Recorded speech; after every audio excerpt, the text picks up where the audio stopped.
Catapulting Commissions family. What's up, team? Welcome back to this week's episode of the Catapulting Commissions Podcast. I'm your host, Anthony Garcia.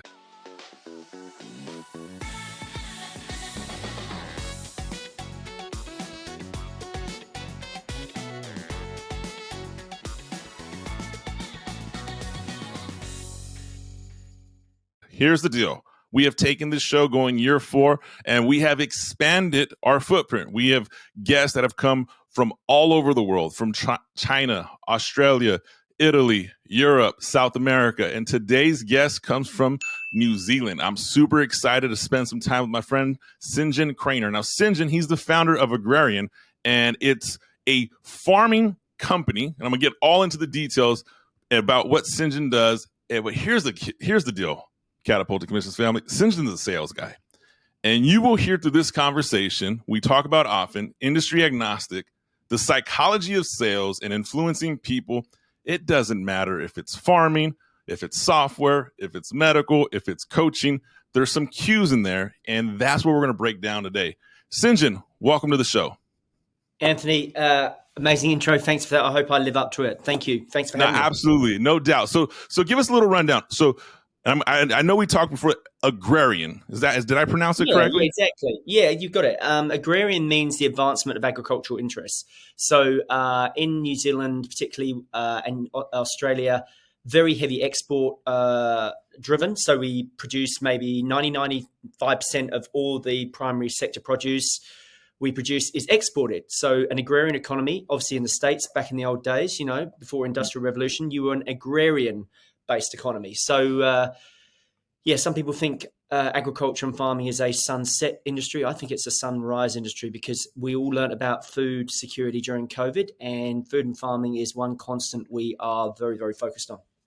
Okay. So in that industry, and I want to say I'm lukewarm familiar with the agricultural industry, right? Me, myself, I live in Catapulting Commissions family. You've heard me say this. I live in the Central Valley of California, right? The agricultural area of, I don't say the United States, but we'll say the Western United States. My ag friends will say they produce more ag than anyone else, but I don't have enough to debate that. But I'm interested in this topic here because when we think of sales, right, we think of like this hardcore, like the old methodologies of just pounding phone calls, getting in people's faces, trying to like almost combative, which the approach has evolved over the years, and it's more of a consultative. It's more of a calculated approach. So give us a little background on the sales process and the sales methodologies and what it is that you teach your people, your teams, the people you work with in the world of agricultural sales, and how can we apply that to the listeners who, let's just say, the industry agnostic, majority of them are service-based providers, various different industries. Yeah, no, great place to start, Anthony. So regardless of what industry you're in, humans have the first principle I'll share with you is reactance theory. So during COVID, our respected governments down under in New Zealand, Australia said, don't panic buy. What's the first thing everyone did? Panic buy. Right, okay. So we don't like to be told what to do. So we don't like to be controlled. So what we talk about, I'm going to get right into it. The problem with sales is selling. Okay. The problem with sales is selling, because what happens if you try and force someone or control someone, now you can dial that up and 10x that for a farmer who is completely they are very much agents and merchants of their own land. They are wanting, in terms of agency and autonomy, they do all their own things. If they wanted to go and earn money, they'd move to the city and run an office job. But they don't. They are very much people of men and women of their own choice and volition. So they don't like to be controlled because there's so much they can't control. So whether it's industry agnostic or not, with your sales, FMG, medicine, machinery, whatever it happens to be, SaaS, people have got this aversion to sales, and it's reactance theory. I have young boys. Get him to clean their room is really, really hard. And that's reactance theory in its most basic form, right? But, if we're selling to someone, we're not doing it right. So, problem with sales, and we can unpack that a lot more, but reactance theory is a very real thing because we react to people trying to do something to us. We would like to chase a choice, agency, and autonomy over our decisions. So sales is more about supporting decisions and helping buyers make accurate, informed decisions as opposed to selling to them. Something that's done to them, it's something that's done with them. Okay, I like that. I've heard that we do something for sales is something we do for someone, but hearing that approach in the reactions theory makes complete sense. All right, the way you explain it to me, I get it. I have young daughters. I see it in its purest form, so that I understand.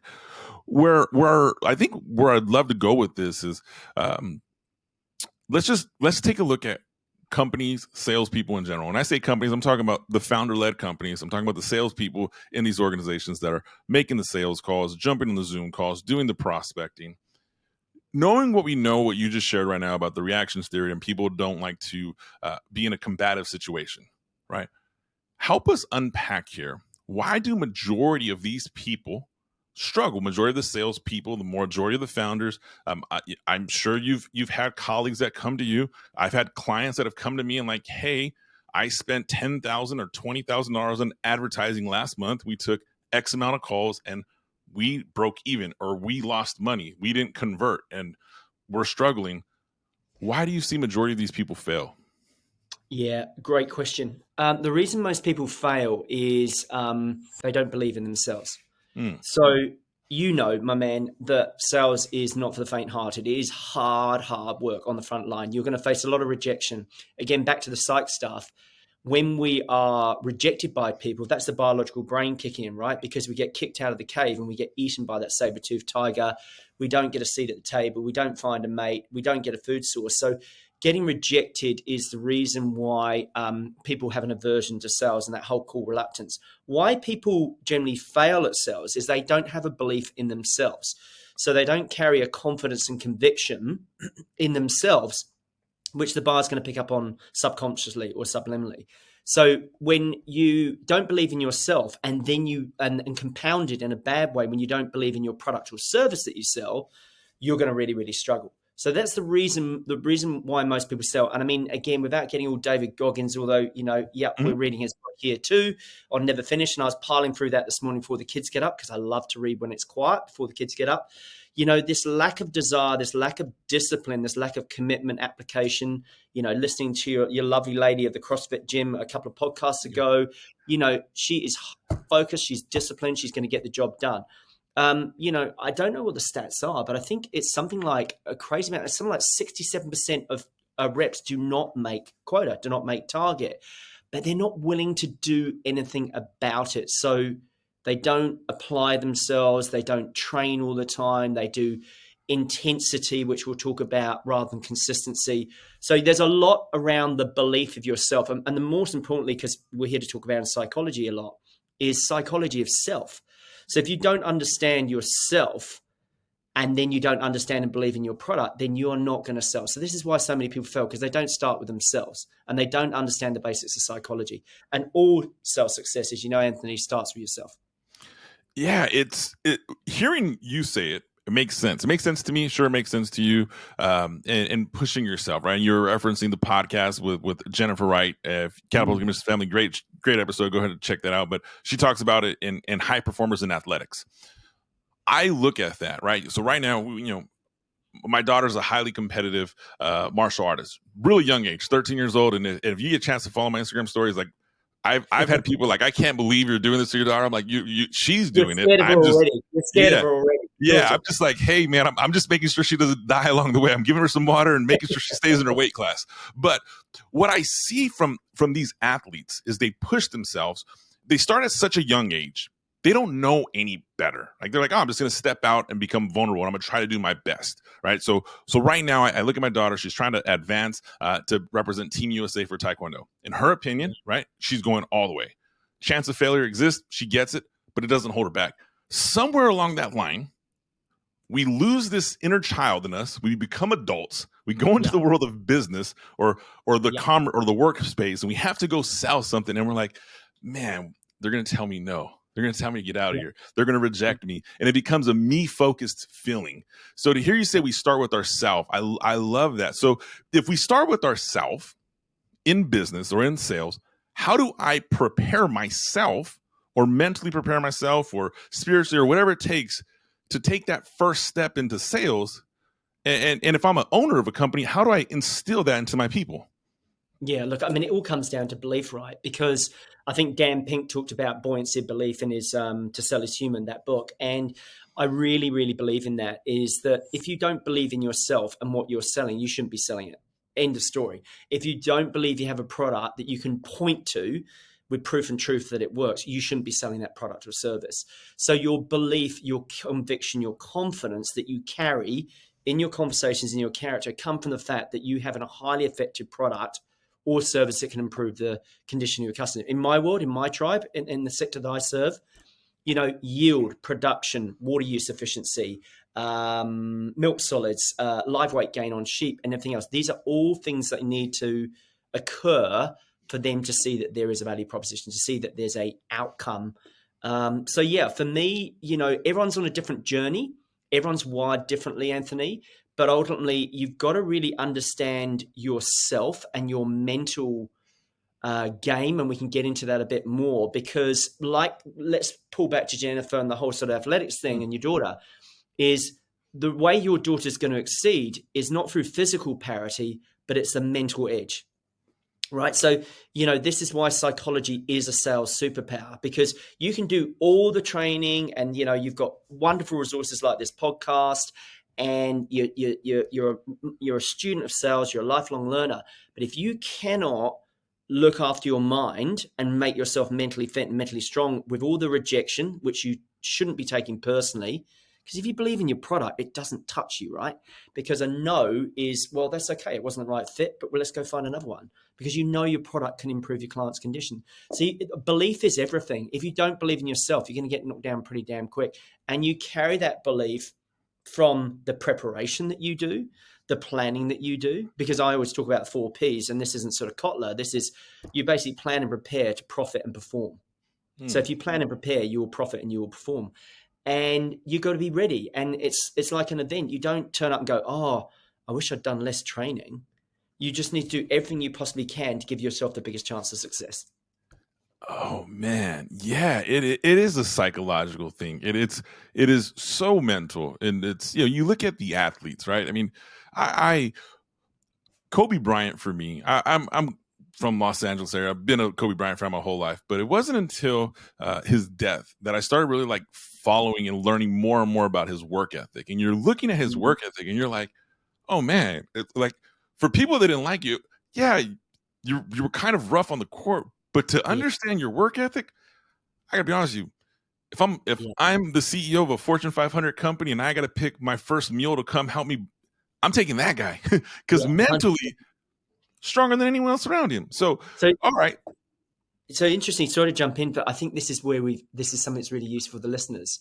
There's a lot of time that we're focusing on the kind of the rational part of the sales training. But what about the emotional and psychological and mental edge of sales training? So, what I'm spotting with my training down here in Australia and New Zealand is a lot of my guys, they're predominantly guys, have a very low sense of confidence. We talked before coming on air about, that whole kind of rancher, grower, farmer, very humble, a lot of humility, not brash, not cocky. And sometimes, that confidence isn't there, but the confidence, Anthony, comes from competence. So there's a correlation between the two, right? So you can only be naturally confident when you have dialed in your competencies. So if you have competence and capabilities, that will correlate and connect to your confidence. So sorry to jump in there, but that is a really important point. In that situation, are you referring to the competencies in understanding human behavior or the competencies of understanding my product? Great clarity there. I think it's first very important that what happens is with sales training, a lot of the time, sales training is actually called product training.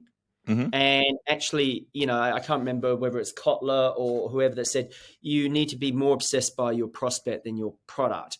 We are all feature creatures. We fall in love with our product. We smile and dial. We use we language, not me language, all the stuff that you know about, bro, right? Yep. So, and what happens is we lose the sale because we lose the customer. What we need to do is we need to understand human-based behavior and understand and be students of behavior, because ultimately in sales, we are trying to influence a behavior that is hopefully going to come our way. But most importantly, influence the behavior that's going to help them first and foremost as your client. So you really have to understand, the buyer's brain, like the process that they go through, the fact that their amygdala is firing off rapidly when you turn up and you drive your truck, in my case, up farm driveways. If you haven't made an appointment, they go, oh God, what's this guy here to sell me now? I haven't got time to talk to him. Just going to sell me something I don't want. So as we know, the sales role is already very, very challenged. It's very, very hard. But if you don't understand what your buyer's brain is going through in a neurological and physiological sense, then you're already at a disadvantage. But when you master it, you can get a competitive advantage. That I love the clarity on that. And yeah, I mean, a lot of the sales training programs that are conducted right now are product training programs. They're glorified product training, Anthony, 100%. And so I go to conferences or plan days. I was very fortunate. I get flown over to Aussie by clients. And I sit there at their conference or their planning day, and the agenda is dominated by product training. I said, where's the psych in here? Where's the human-based behavior stuff? Because that's the mental edge. Like, we learn a lot from sport, right? Because you and I are sports nuts. Yeah. Like my boy backstage adores NBA. He just studied it. He loves his cricket. We were out there in the nets last night. It's summertime down here. But like, the psychology and the buyer's brain and understanding the mental component of sales is the thing that will give you a competitive difference. And that's why I call psychology a sales superpower. We don't do enough of it. Oh, we definitely don't. And Catapulting Commissions family, here's the deal. If you're listening to this right now and you haven't taken that step to say, hey, let me just put myself in the position of my buyer and see what it is that they care about. Not what I want them to care about, but what they actually care about. And if you do that, you're a naturally better salesperson just by thinking about what that person wants. We're talking about, St. John here, you're in the agricultural, the rural community, the sales process. Right. My last corporate world was in medical. I would call on some of the brightest surgeons and surgical brains or medical brains really in the United States and at big academic schools. And, I know a lot of guys, first name basis, cell phone numbers, all that. Those relationships established because I approached them and called on them and developed. I wanted to sell my product, but I really was like, hey, man, what does this person really care about? What's important to them? What's not important to them? And I could tell you what's not important to them. Another random salesperson trying to sell them something. So we had to figure out a way to develop these relationships. And once that happens, then things multiply, and it's pretty exciting. So if we're looking at the psychology first, right? How would a business owner train their team, or what would you recommend that first step is to bring their team together to, here's the psychology of our buyer? Like, how do we find that, or how do we determine that? Yeah, very good. The first thing we have to do, and I love where this conversation is going, is we have to adopt what we call a buyer mindset, not a seller mindset. So what we have to do, a concept that we train is serve to sell. So everyone's got this hang up with being a salesperson, or the yuck and mystery of a sleazy, fast hand-rubbing salesperson. But everyone loves serving, right? Everyone loves serving. And the problem is sometimes, without getting down a rabbit hole, we put service people in sales roles. The way we flip that coin, the way we invert Charlie Munger style, is to go, actually, instead of selling, we start serving, right? And the way we start serving is by getting seriously curious about our customer. And how we get curious about a customer, and stop me anytime here, Anthony, if this doesn't make sense. When we get curious about a customer, what does a curious person do? When you're having your conversations with those big MDs and those massive surgeons in your way, and the good dude that you are, what was your tool that you used in terms of that curiosity to convey your sincerity of intent, your genuine want to serve? What tool did you use?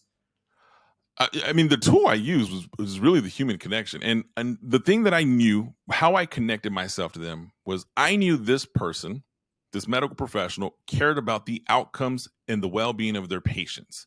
Perfect. The products, the implants, yeah, they kind of help, but they were more concerned about the well-being of their patient. And if I could demonstrate that I cared about the well-being of their patient on products or services or surgical procedures that I could not benefit from, right? So if I sold the implant in this service, but the lateral business was, he did another surgery on the similar patient, if I could demonstrate I can speak articulately at a level of medical acumen that he would respect me, to demonstrate that I cared about the well-being of this patient with nothing to sell, it was almost like the natural guard of me trying to sell something completely fell. Because at that point, I came as a colleague, as an associate, as a professional. So I mean, is that kind of the direction you're going? Like, what did I do? Yeah, look, That's 100%. what No, I did. absolutely. And I reckon you use questions. Oh, Now, 100%. so a curious person asks really good questions, and people are judged by the questions they ask. They give themselves away by their intent of the questions. Same for buyer, same for seller. So here's the thing for your listeners. This is a thing I think has been probably one of the most important things I've learned is in this sort of allergy and immunization to poor, bad, shitty sales experience that happen in probably 90% of cases. The sales experience is awful. What we have to do is we have to flip it on its head. And I talk about the serve to sell concept. And it's simply this. It is when you serve the best interests, just like you have, my man, when you serve the best interest of your customer, rather than serving the best interest of yourself, you will always make more sales. Now, you do that by being curious and asking very good, curated, maybe even choreographed questions that fuel a quality sales conversation. Now, when you have a quality sales conversation, this is what happens. The customer then closes themselves. You don't need to close. Oh, money. Catapulting Commissions family, rewind that, listen to that again. A quality conversation with the right curated questions leads your prospect to closing themselves. You not closing them. I love how you explain that. I love how you simplify that. It's asking those questions. You did mention something almost in, I think the phrase you said they were choreographed questions, meaning they're rehearsed questions or they're questions thought of in advance. Yeah. And I have to be careful with that because that choreography is, there is a structure and there is a sequence, right? So the first thing we don't do is say, do you want to buy my product? The first thing we want to say is something like, hey, Anthony, great to catch up you. Been really looking forward to this conversation. Could I just first ask, I hope you don't mind me asking, could I ask, why do you think perhaps we might be able to help you? Now, what we're doing there is we're then getting the buyer to justify their buying motives. And they go, well, I've done some research on you guys and you've got a good line of products or SKUs. I've got a colleague that's using your products or services. And I don't know, I would like to understand a little bit more. And cool. Okay, so let's qualify things a bit further. Now, notice, listeners, the word I use there, it's a really safe word. This is about signaling buyer safety. This is probably a whole podcast we could have on this very subject, Anthony. I'd like to qualify. Let's qualify. So this is collaborative. This is co-creation. Let's qualify if we can help you, because I'm not really sure at the moment whether, without having that conversation, asking a few questions, whether our product service can actually fit and meet your needs. So is it okay if I ask a few questions? So what I'm doing there, listeners, is I'm signaling buyer safety, because a buyer will not buy when they don't feel safe. And I'm no expert on that, but that is psychology, right? Because we talked about right at the start of the show, Anthony, reactance theory. I don't want to be forced. I don't want to be controlled. You know, we want to be following a line of questioning very softly. And I'm using there something that we call sentence starters, which are the prefix to the questions which soften a line of questioning. Now, my questions are actually quite hard questions because they're designed or choreographed to get the right answer. But because I've rehearsed them and it's kind of a natural muscle memory to me, they're not scripted, they're a script. And so I will just drop those questions in a special sequence and structure and then adapt it on the line of questioning and the intel and the insight I'm getting back from the prospect. I know there's a lot there. Sorry to drop that. No. What you're sharing there, I think, is relevant that we understand and kind of dive deep on that, because it's the questions in you're asking. You mentioned you use structure versus sequence. I have a serious problem with scripts. When we go through sales training programs and someone just gives this person a script, and I've seen this literally thousands of times. Follow the script, follow the manual, you'll be fine. Yeah, 100%. You create salespeople that just follow the script, that don't know why they're asking what they're asking, don't know what to respond when someone responds the way they weren't told they would respond. So your question you just shared right now with me, the first question was, why would you think, it was something along the lines, why do you think we'd be fit to help you today? Dude, I got to tell you, St. John, I've heard thousands of questions, of opening questions. I always thought my opening question was genius. That is genius. I'm like, yeah, because Here's another one for your listeners, and maybe it's not as good. I don't know, but I mean, I steal from many sources. Okay, so I'm And I sympathize, like all of us, because we're a student of sales. Yeah. Anthony, what's the problem you think you're trying to solve here? Ooh. Yeah. So what we're doing is we're framing the question to get the right answer. So what I'm saying here, listeners, is the question is the answer. So if you want one really, really good psych tool as part for understanding the buyer's brain, we want to understand that we've got to follow a line of questioning, and it's structure, not sequence. They're not mutually exclusive. It's structure and sequence. And you're absolutely right, my man, around script. You follow a script. You mustn't be scripted. You have to put it in your own voice. So we give these little things called sentence starters. Now, being an Englishman who apologizes for everything, even though it's not our own fault, and now I'm here down under apologizing for my woeful rugby team against the All Blacks, who are pretty kick-ass rugby team, right? And they constantly beat my fellow countrymen, and I've lived down here for 24 years coming off farm. Long story. What I'd say is those sentence starters that I've just shared with you, do you mind me asking, is a soft way of asking a really, really hard question. Now, here's the gift, because I want to give lots of value to your listeners. Yeah. When I train my teams, the sentence starter isn't just asking permission and getting the client a state of readiness to answer what could be enveloped or wrapped as quite a hard question. Because when I ask you, do you mind me asking, Anthony, what's the problem you think you're trying to solve here? Now, you've noticed my tone and my intent here. I've softened it with that sentence starter. It works for the customer, but more importantly, it works for the salesperson, the asker, because everyone goes exactly what you're doing. Back to your first point about the scripts is, I can't ask those questions. Those questions are way too big. They're way too true. They're going to think I'm nosy. They're going to tell me to piss off. They're going to say, mind your own business. What are you asking me all these questions for? I can guarantee you 99% of the time, and I've had a lot of sales conversations. I've been in this business for about 25 years. Mm-hmm. Almost everyone goes, I like that person's intent. They are curious and they want to serve my needs, not your own. And you signal your sincerity to serve and your genuine intent to help them get the outcomes that they've told you by the quality of your questions. Well, I'll tell you what, St. John, it's that question there for me. When you ask me that question, let's just say, let's flip the tables, right? I'm coming to you, I'm asking for help consulting on my company, and we jump on a call and you start there. To me, that question establishes instant credibility for you, meaning you've clearly done this before. You're not trying to push something on me that I'm not going to need. You're actually going to care about what I'm going to tell you. And, the sales brain of me on the side of me that I can't turn off because it's who I am by nature. Whatever I tell you, we're going to revisit down the road in our conversation, because I literally have just, for a lack of better words, I exposed my poker hand to you to what's important to me by answering that question.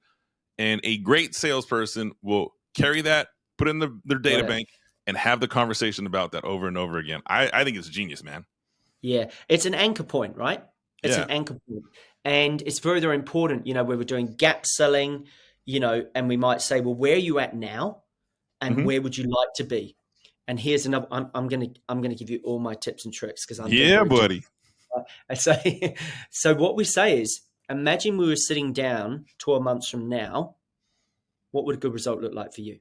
Now, what we're doing is we're future casting it, because today they are where they are, and then we take them to where they want to be, and then we take them to back where they are. So there's a bit of a hurt, but your product or service is the heal. And a lot of that confidence from where you just shared right now, to have that dialogue with somebody, in my opinion, comes from two parts, right? One, understanding the person you're speaking to, but two, really having the confidence in yourself that you can deliver on what it is you're going to deliver. I've worked with numerous companies that, I'm like, hey, how would you rate your product or service on a scale of 1 to 10?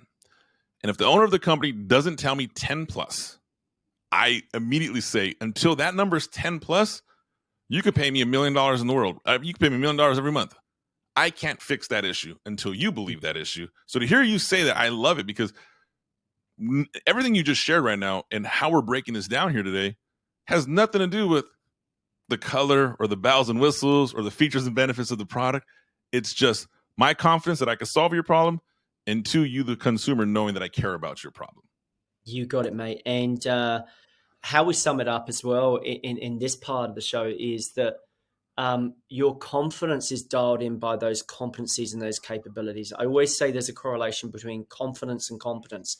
The things that I'm teaching you listeners here that may have not heard this stuff before is, if you can find that mental edge by being planned and prepared, you will profit and you will perform, because you will have a psychological advantage, not only over yourself, but over your sales competitors, because you understand how you work and you also understand how you are received, how you come across, but also then how that buyer brain is receiving you and working through that purchasing process. Because selling is, like I said, I'm provocative here, Anthony, for good reason, and I'm very contrarian sometimes and very non-conventional.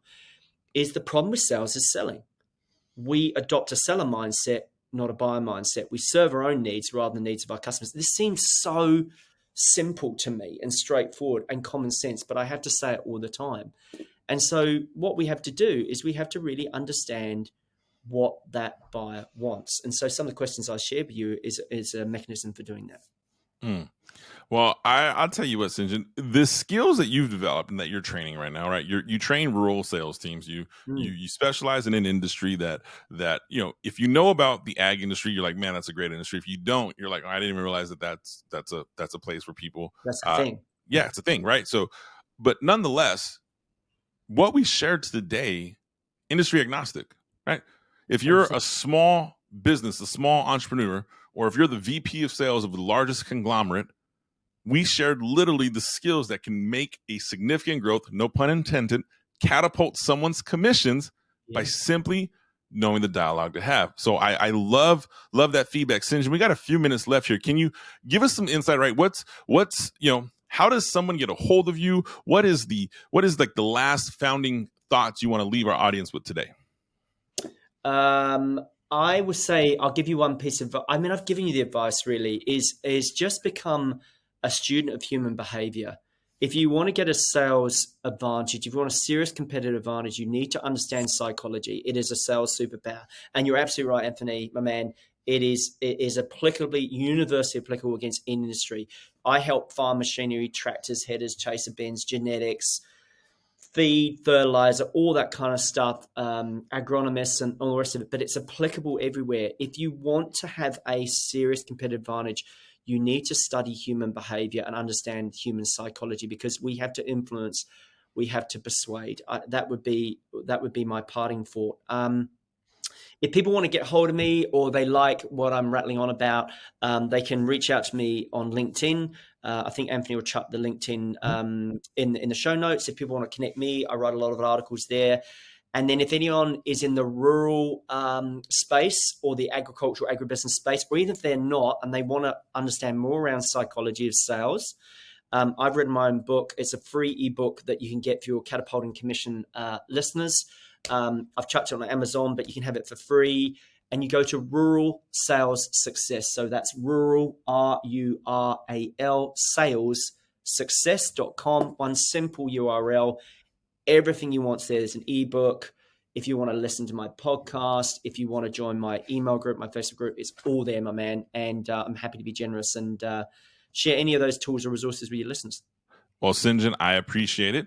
And Catapulting Commissions family is ruralsalessuccess.com. You will find all those links in the show notes. So if you're listening to the audio version, click your show notes. If you're on YouTube or you're watching it on a different platform, I guarantee the show notes are there. Worst case scenario, go to anthonypgarcia.com/podcast. We'll have a link to the show. You'll find everything you need to learn about St. John there. St. John, I am so excited to release this episode. I can't tell you how much value we've gotten out of this one. Like no fluff, my man. This is 35 minutes, 33 minutes of raw sales training that, let's be honest, people charge a lot of money to hear the conversation we just had.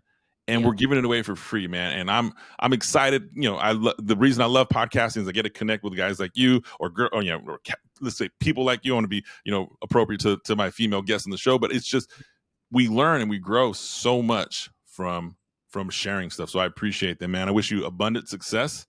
And St. John, while we're on air, I'd love to get you back on the show in a year or two from now, man. Like I said, we're going on year 4 of the show. I tend to bring old guests back on and see what has changed, what's growth, and kind of get an update. Can I count on you for that, bud? Oh, mate, 100%. I would absolutely love that. And I have to applaud you and take my hat off to you, Anthony. Year 4 in podcasts.